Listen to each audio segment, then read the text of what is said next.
Nous étions arrêtés au verset 11 de ce chapitre.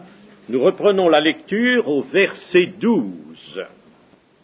Moïse dit à l'Éternel, « Voici, tu me dis, fais monter ce peuple, et tu ne me fais pas connaître qui tu enverras avec moi. Cependant, tu as dit, je te connais par ton nom, et tu as trouvé grâce à mes yeux. Maintenant, si j'ai trouvé grâce à tes yeux, fais-moi connaître tes voies, alors je te connaîtrai, et je trouverai encore grâce à tes yeux. Considère que cette nation est ton peuple. » L'Éternel répondit, « Je marcherai moi-même avec toi, et je te donnerai du repos. » Moïse lui dit, « Si tu ne marches pas toi-même avec nous, ne nous fais point partir d'ici. Comment sera-t-il donc certain que j'ai trouvé grâce à tes yeux, moi et ton peuple? Ne sera-ce pas quand tu marcheras avec nous et quand nous serons distingués, moi et ton peuple, de tous les peuples qui sont sur la face de la terre? » Nous sommes ici dans une nouvelle intercession de Moïse. C'est la troisième intercession, la troisième. Moïse, vraiment là, tient un langage magnifique, extraordinaire. Il faut dire que tous ces passages, je ne sais pas si vous l'avez ressenti comme je le ressens, mais tous ces passages nous montrent d'une façon absolument éclatante comment un homme peut véritablement se donner tout entier pour servir Dieu, et on peut dire sortir en quelque sorte de l'homme naturel. Voilà un Moïse qui sort, on sent que l'homme naturel est éloigné. Il n'est plus l'homme naturel. Il est vraiment là déjà un type, c'est la figure, vraiment la figure très marquée du Christ. Il approche du Christ, bien sûr, personne ne peut remplacer le Christ, c'est pas ça qu'il faut penser, bien sûr, mais il approche véritablement. Et pour nous, c'est une leçon majeure. Nous sommes après la venue du Christ. Lui, il était avant. Nous sommes après. Et déjà avant, il pouvait approcher du Christ, approcher d'une ressemblance au Christ dans sa mission.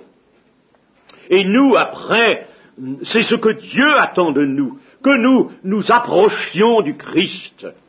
Nous approchions, nous soyons nous aussi des figures, mais des figures d'après sa venue, c'est-à-dire ressemblant à lui, ayant en nous les sentiments qui étaient en lui. Une intercession magnifique, et nous allons voir que l'Éternel exauce, l'Éternel, on pourrait presque dire, cède à Moïse. Moïse demande quelque chose, le Seigneur lui donne. Alors que Dieu commence par dire, prononcer le verdict de sa justice. Mais Moïse intercède et Dieu change. Volontairement, bien sûr, Dieu attend cela. Dieu attend un médiateur, un intercesseur. Il attend des témoins maintenant, les témoins du grand médiateur. Dieu avait précédemment promis d'accompagner son peuple. Cela au chapitre 23 du livre de l'Exode. Et maintenant Moïse peut dire, tu ne me fais pas connaître qui tu enverras avec moi, puisque l'Éternel là a déclaré qu'il n'irait plus et qu'il enverrait un ange. Un ange non désigné. L'Éternel n'a pas désigné son ange. Un ange, il y en a tellement des anges. Un ange non désigné va remplacer l'ange de l'Éternel. Et cela, Moïse y est à cela très sensible, particulièrement sensible. C'est un coup pour lui. Il sent bien que c'est une rupture, que c'est une séparation. Et il se voit comme atteint lui-même par cet épouvantable changement consécutif à l'affaire du veau d'or. Cependant, dira Moïse, tu m'as dit, je te connais par ton nom. Connaître par le nom, c'est connaître en ami, comme Jésus l'a déclaré dans le chapitre 15 de l'évangile de Jean. Maintenant, je ne vous appelle plus serviteurs, je vous appelle des amis. C'est là connaître. Connaître, vous savez, le sens, je le rappelle toujours, le sens biblique, c'est connaître intimement, c'est-à-dire être dans un lien, dans une union. Je te connais par ton nom, avait dit le Seigneur à Moïse. Connaître par le nom, c'est connaître en ami avec l'intimité d'un lien d'affection. Et effectivement, au début de l'Exode, lorsque l'Éternel vient pour parler à Moïse et lui intimer sa mission, la mission qu'il aura à accomplir, le Seigneur l'appelle par son nom. Moïse, Moïse, tu as trouvé grâce à mes yeux. Ça, c'est encore ce qui est resté dans le cœur de Moïse. Dieu lui a dit, tu as trouvé grâce à mes yeux. Et tout dans les paroles de Dieu à Moïse le montrait. Trouver grâce. Qu'est-ce que cela veut dire? Une grande chose, cher ami. Nous devrions être ceux, nous qui avons trouvé grâce et qui restons dans cet état de grâce. Trouver grâce, c'est apparaître, déchargé de toute souillure, bien sûr, de tout péché, de toute responsabilité, responsabilité venant du péché, et pouvant alors avoir avec Dieu des relations ouvertes et empreintes d'amour. Voilà ce que c'est que trouver grâce. C'est véritablement être là, libre avec Dieu, pouvoir, et je n'oublie pas Jésus-Christ, bien sûr, Jésus-Christ, c'est Jésus-Christ qui est devant nous.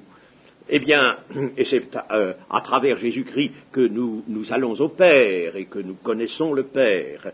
Mais avoir des relations ouvertes, empreintes d'amour avec Jésus-Christ. Celui qui m'aime, mon Père l'aimera. Fais-moi connaître tes voies, dit Moïse, c'est-à-dire, veuille m'instruire de tes intentions, et surtout, veuille me révéler comment tu entends poursuivre les marches de ce peuple dans le désert, et enfin, fais-moi connaître dans quelle nouvelle situation je vais me trouver placé à ton égard. Moi, Moïse, à ton égard, Seigneur. Dans quelle nouvelle situation, puisque tu ne viens pas, puisque tu as décidé de ne plus nous accompagner, de envoyer quelqu'un, un ange, un messager, quelqu'un qui te représente, mais de très loin. Alors, quelle va être ma situation, moi, de médiateur à ton égard? Si tu me révèles tes intentions, fais-moi connaître tes voies, si tu me révèles tes intentions, alors je trouverai encore grâce à tes yeux. Si tu me révèles tes intentions, si tu ne me révèles rien, si tu ne me fais pas connaître tes voies, eh bien, alors je ne pourrai plus trouver grâce. Il faut que tu me montres d'avance tes voies. Alors là, je vais pouvoir trouver grâce. C'est admirable, cette prière de Moïse. Il sait où il va aller dans sa prière, mais il va d'une manière progressive. Et il est véritablement inspiré, cet homme, pour parler à Dieu avec une certaine audace, mais avec crainte, toujours, grand respect et crainte. Et il parle librement. Il faut que tu me fasses connaître tes intentions pour que je puisse à nouveau trouver grâce. Parce que si je connais tes intentions, si tu me les révèles, alors je continuerai à me voir admis comme un ami auprès de toi. Comment sera-t-il donc certain que j'ai trouvé grâce à tes yeux? moi et ton peuple, ne sera-ce pas quand tu marcheras avec nous et quand nous serons distingués, moi et ton peuple, de tous les peuples qui sont sur la face de la terre? Moïse veut aussi faire complètement disparaître les séquelles de la colère divine soulevée par l'affaire du veau d'or. Voyez-vous, là, il vient d'obtenir vraiment un exaucement extraordinaire. L'Éternel rétablit sa présence. Il va marcher. Bon. Mais il continue de plaider la chose. Il continue de plaider après satisfaction reçue, car il va encore aller plus loin. Il veut faire disparaître les séquelles de la colère divine soulevée par l'affaire du veau d'or. Lui, personnellement, Moïse, il jouit de la grâce de Dieu. Comme je l'ai remarqué hier, il n'était pas, lui, dans l'affaire du veau d'or, il était à ce moment-là en présence de Dieu. Alors, il ne trempait pas dans l'affaire du veau d'or. Mais ici, il s'identifie avec le peuple coupable et veut trouver pleinement grâce pour ce peuple. Et il sera manifeste, dit Moïse, que le peuple a trouvé grâce quand Dieu aura rétabli sa demeure au milieu de lui, et que, comme précédemment, ce peuple sera un peuple mis à part, distingué des autres. Il ne s'agit pas là d'une pointe orgueilleuse, bien entendu, c'est absolument exclu, n'est-ce pas? Les profanes qui lisent ça, ils voient toujours l'orgueil d'Israël. Vous savez, c'est lamentable, il ne faut pas écouter ce que disent des profanes. Mais il ne s'agit pas ici de cela. Il est certain que lorsque le Seigneur est avec un peuple qu'il s'est donné, qu'il s'est choisi, ce peuple est mis à part des autres peuples. Ce peuple est mis à part des autres hommes. Il est absolument mis à part.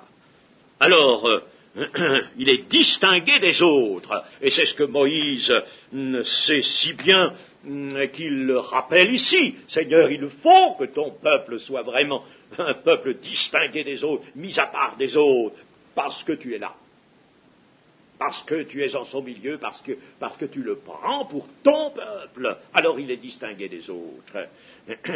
Et on dira, ah ben oui, mais l'Église, exactement pareil. À telle enseigne que l'apôtre Pierre, et c'est bien tout de même, l'apôtre Pierre, c'est tout de même bien du Nouveau Testament, ça, c'est tout de même bien pour l'Église. Eh bien, l'apôtre Pierre dit, vous êtes, en s'adressant à l'Église, une race élue, un sacerdoce royal, une nation sainte. Il reprend les termes de ce qui avait été dit à Israël. Une nation sainte, un peuple acquis, afin que vous annonciez les vertus de celui qui vous a appelé des ténèbres à son admirable lumière. Vous êtes donc, vous aussi, l'Église, vous ne pouvez pas manquer d'être un peuple distingué des autres hommes. Je ne dis pas des autres peuples, mais des autres hommes, distingués du monde, si vous voulez, distingués des autres. Et ça, ce n'est pas quelque chose qui vient susciter en nous l'orgueil, il ne s'agit pas de cela, je le répète, mais il s'agit d'une réalité qui doit être présente et maintenue dans l'Église. Ce peuple est distingué des autres peuples, des autres hommes. C'est ça l'Église. Il y a séparation. Ils ne sont plus du monde, comme moi je ne suis pas du monde, a dit le Seigneur Jésus. Il ne peut pas en être autrement. Une race élue, un sacerdoce royal, une nation sainte, un peuple acquis. C'est à l'Église que cela est dit. Afin que vous annonciez les vertus de celui qui vous a appelé des ténèbres, c'est-à-dire les vertus de Jésus. Vous vous rendez compte d'annoncer les vertus quand soi-même on laisse venir dans son cœur ou dans la pratique, dans sa vie, dans sa conduite, dans son comportement, on laisse venir des choses qui sont absolument incompatibles avec les vertus du Seigneur. Comment voulez-vous annoncer les vertus du Seigneur si vous avez les tares du monde? Si vous laissez les tares du monde revenir, comment annoncer les vertus du Seigneur? Comment faire? Une race élue, un sacerdoce royal, une nation sainte. Mais rien qu'avec ça, l'Église devrait aujourd'hui s'humilier et dire Seigneur, Seigneur, nous allons reprendre la route, la bonne route, et nous allons fermer nos oreilles à tous les bruits de l'extérieur, à toutes les invites, à tout ce qui nous sollicite, pour que nous établissions un no man's land avec le monde, des chemins latéraux de communication avec le monde, afin que le monde vienne un petit peu, que nous allions un petit peu avec le monde aussi. Alors, dans ce no man's land, on va se serrer la main, on va se connaître, et s'échanger, échanger des choses, échanger avec le monde. Oh, corruption des corruptions! C'est exactement ça, l'affaire du veau d'or. Nous arrivons au verset 17. L'Éternel dit à Moïse, je ferai ce que tu me demandes, car tu as trouvé grâce à mes yeux et je te connais par ton nom. C'est donc une réaffirmation de ce que l'Éternel maintenant rétablit non seulement Moïse, mais son peuple dans l'Alliance. Et ce rétablissement va se continuer dans la suite. Lisons au verset 18, de 18 à 23, à la fin du chapitre. « Fais-moi voir ta gloire. » L'Éternel répondit, « Je ferai passer devant toi toute ma bonté, et je proclamerai devant toi le nom de l'Éternel. Je fais grâce à qui je fais grâce, et miséricorde à qui je fais miséricorde. » L'Éternel dit, « Tu ne pourras pas voir ma face, car l'homme ne peut me voir et vivre. » L'Éternel dit, « Voici un lieu près de toi. Tu te tiendras sur le rocher. Quand ma gloire passera, je te couvrirai de ma main jusqu'à ce que j'aie passé. Et lorsque je retournerai ma main, tu me verras par derrière, mais ma face ne pourra pas être vue. Fais-moi voir ta gloire. » Alors là, on pourrait presque dire, Moïse ne se connaît plus tellement. Le Seigneur l'a béni, l'exauce tellement il sent que le Seigneur vient à lui. Il le prie et le Seigneur aussitôt répond. Alors, il ne manque plus qu'une seule chose à demander, c'est cela. Fais-moi voir ta gloire, autrement dit, ta personne. La gloire de Dieu et la personne de Dieu. Devant cette attitude du Seigneur qui consent à toutes ses prières, Moïse pousse l'audace jusqu'à formuler cette demande de voir la gloire de Dieu. Et Moïse a vraiment soif de Dieu, comme dit le psaume. Il a vraiment soif de Dieu. Moïse n'était pourtant pas privé des signes et des manifestations même de la personne de Dieu. Il y a eu la colonne de nuée ou la colonne de feu, la représentation de Dieu sur la montagne, avec même les 70 anciens, et Aaron sur la montagne, il y avait là tout un pavé de saphir, et la gloire de l'Éternel était là. Il y a eu les entretiens bouche à bouche, ce dont nous parle le livre des Nombres, au chapitre 12, je l'ai déjà lu, je crois, mais enfin, une fois de plus, il n'en est pas ainsi de mon serviteur Moïse, il est fidèle dans toute ma maison, je lui parle bouche à bouche, je me révèle à lui sans énigme, c'est-à-dire sans interposer des voiles, des choses qui atténuent, qui filtrent, si vous voulez, la vue. Et il voit une représentation de l'Éternel. Donc, il n'avait pas été privé de ces manifestations de la présence de Dieu, mais Moïse ressentait bien l'impérieux désir d'être en la présence de Dieu, alors cette fois-ci tout à fait réelle. Une représentation de Dieu, c'était magnifique, cette représentation qui lui parlait bouche à bouche, une représentation de Dieu. Mais cette fois-ci, il veut une présence tout à fait réelle. C'était, vous savez, une grande audace. Il fallait que cet homme eût grandi vraiment par la foi et l'amour de son peuple pour pouvoir formuler une telle chose. C'est, si vous voulez, sous une autre forme, ce que Philippe demandera à Jésus. Mais alors là, évidemment, Jésus, c'est bien l'ange de l'Éternel. Mais cette fois-ci, Jésus est dans une enveloppe humaine. Et c'est l'ange de l'Éternel. L'ange de l'Éternel est là, le même ange de l'Éternel. Il est là seulement dans une enveloppe humaine, et il est venu dans cette enveloppe humaine par abaissement. Par abaissement. C'est le Christ abaissé, mais c'est le Christ quand même. C'est l'ange de l'Éternel quand même. Et là, vous savez ce que Jésus va répondre à Philippe. Il va lui dire, Philippe, comment peux-tu demander à voir le Père? Tu veux voir le Père? Mais ne sais-tu pas que le Père est en moi et que je suis dans le Père? Celui qui m'a vu a vu le Père. Hein? Voyez-vous? Alors cette fois-ci, la vue peut se porter sur la personne de l'ange de l'Éternel, qui est Dieu, puisque c'est le nom de Dieu est en lui, et il a la divinité, peut se porter donc sur le Père. Il n'y a pas de différence entre le Fils et le Père sur le plan de la divinité. Alors, le regard peut librement se porter parce que la divinité, comme je le dis, est dans l'abaissement, là, et elle est enfermée derrière le voile de cette humanité. Mais c'est là, le même ange de l'Éternel est là.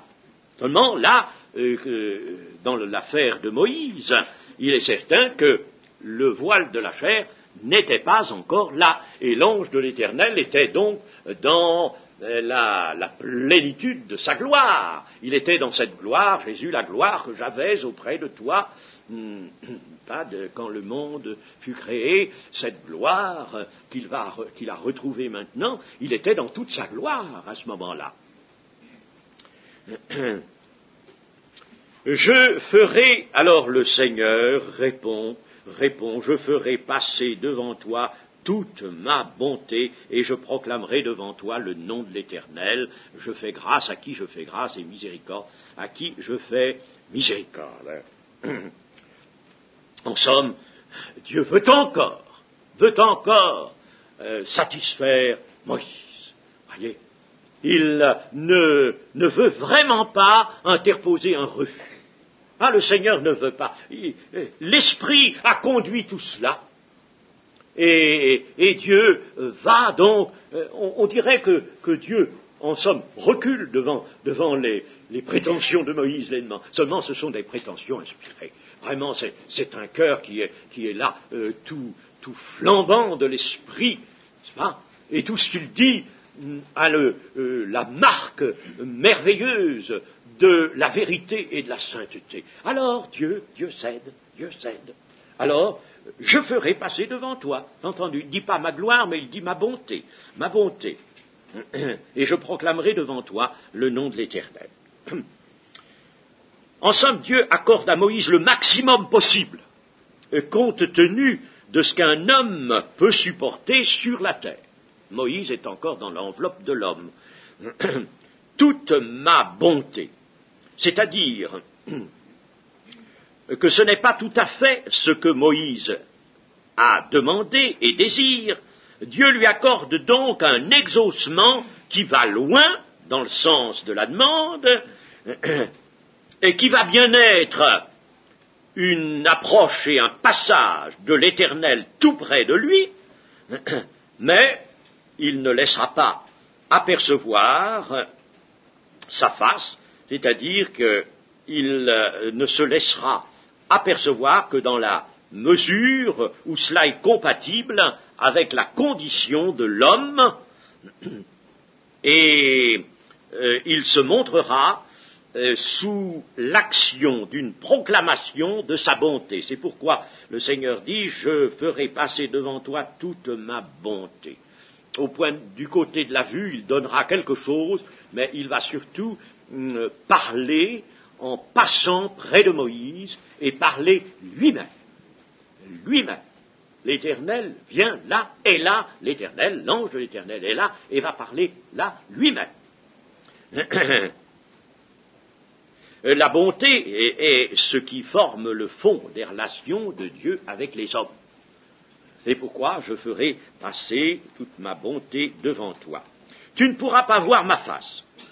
Alors Dieu indique des dispositions qu'il va prendre pour protéger Moïse d'une mort certaine. Si tu me voyais face à face, Moïse, tout Moïse que tu es maintenant, tu es un homme issu de l'humanité de la chute, et tu mourrais. Personne ne peut me voir et vivre. Alors, Dieu indique des dispositions qu'il va prendre, mais la vue de l'Éternel est une chose absolument insupportable pour l'homme, cependant, il va en donner ce qu'il va pouvoir.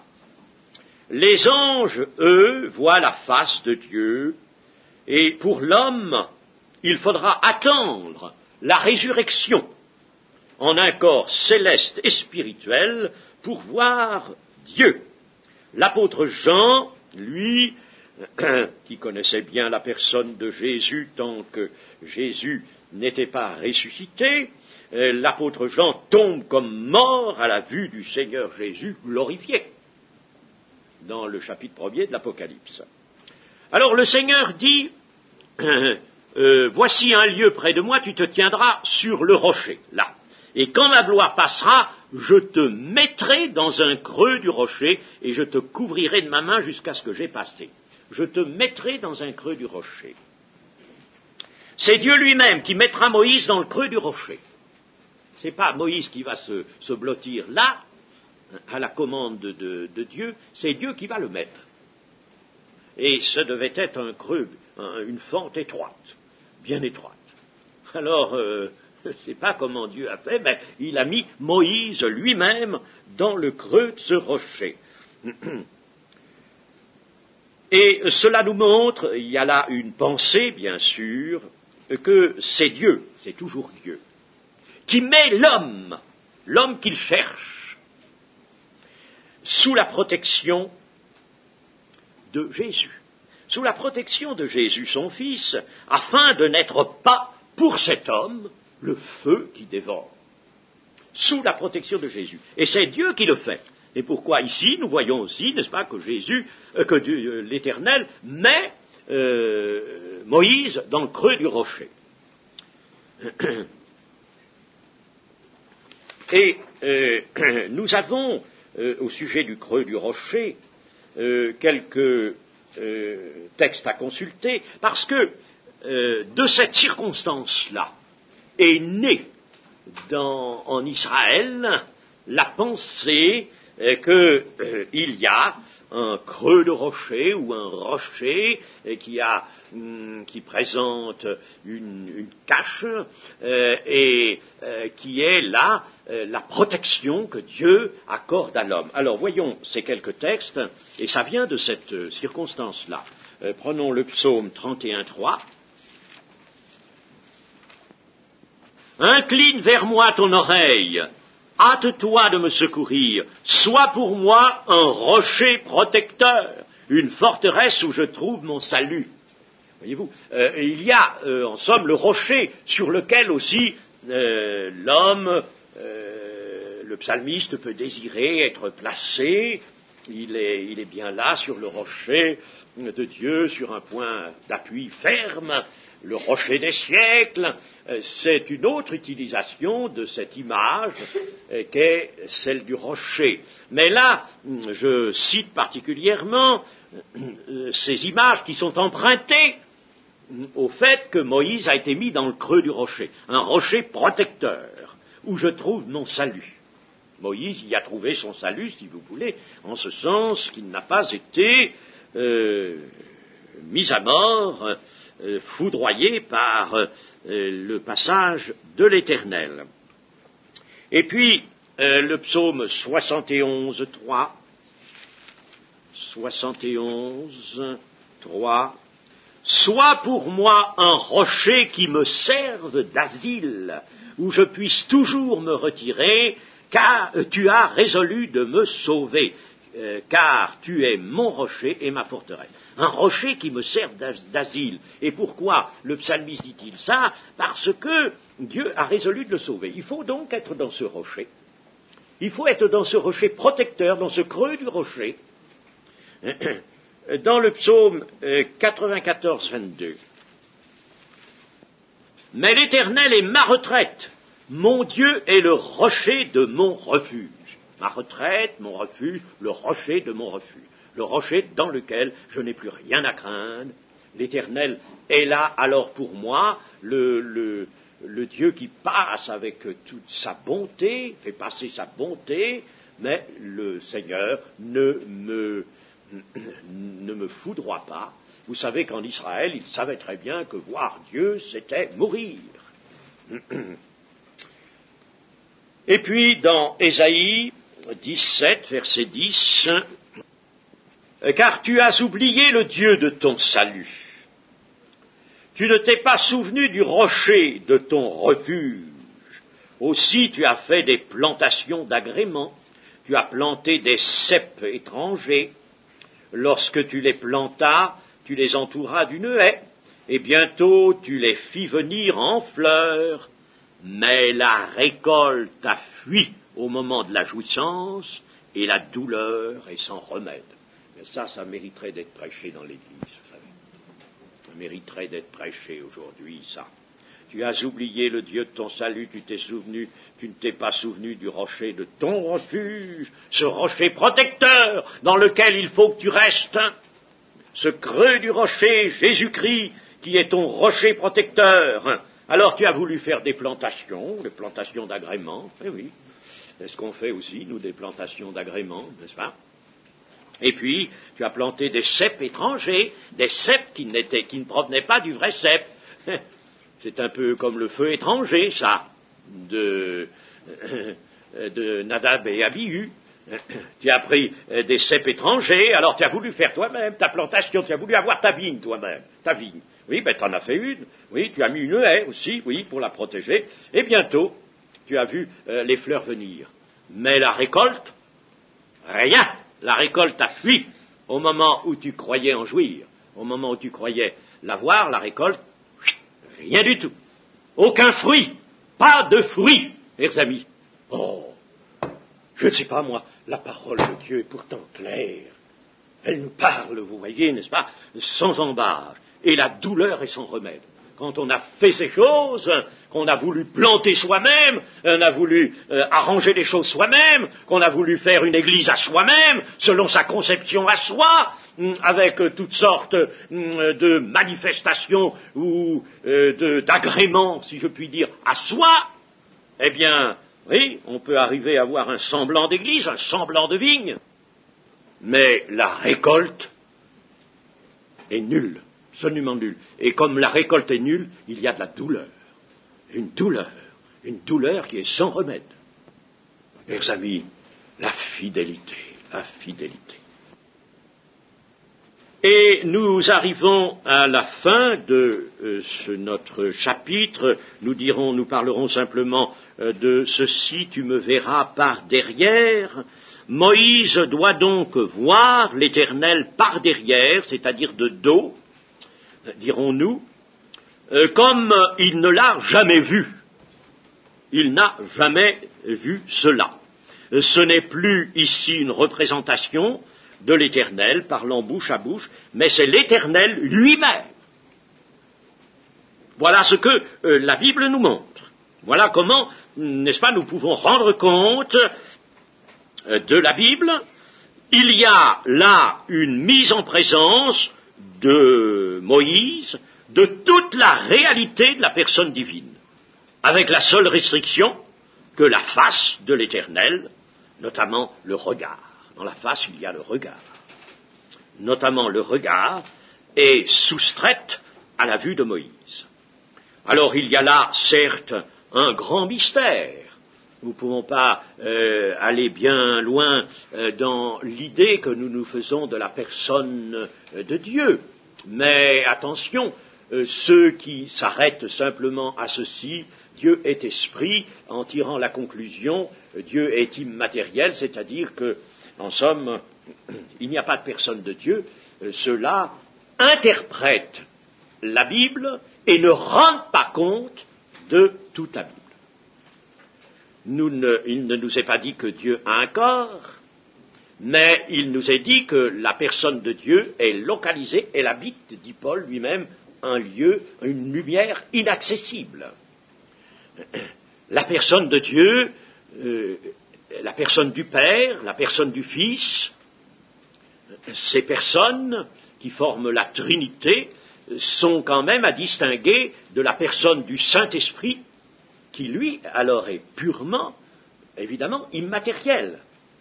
Immatériel, je ne veux pas parler de matière, bien sûr, mais je veux dire immatériel dans le sens de ceux qui disent que Dieu est immatériel parce qu'il est écrit que Dieu est esprit. C'est l'essence de Dieu, cela. Il est bien dit, que Jésus, le Seigneur, c'est l'esprit.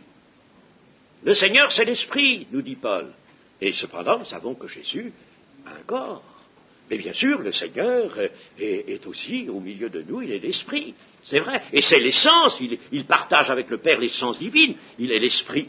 Par conséquent, nous ne pouvons pas, n'est-ce pas, aller ou dans un sens ou dans l'autre. C'est-à-dire, essayer, n'est-ce pas, de nous représenter d'une façon métaphysique un peu ce que pourrait être la personne de Dieu, comment, n'est-ce pas, nous ne pouvons pas, nous restons sur ce que la Bible nous dit. Nous n'allons pas au-delà, mais nous ne restons pas en deçà non plus, et nous n'interprétons pas.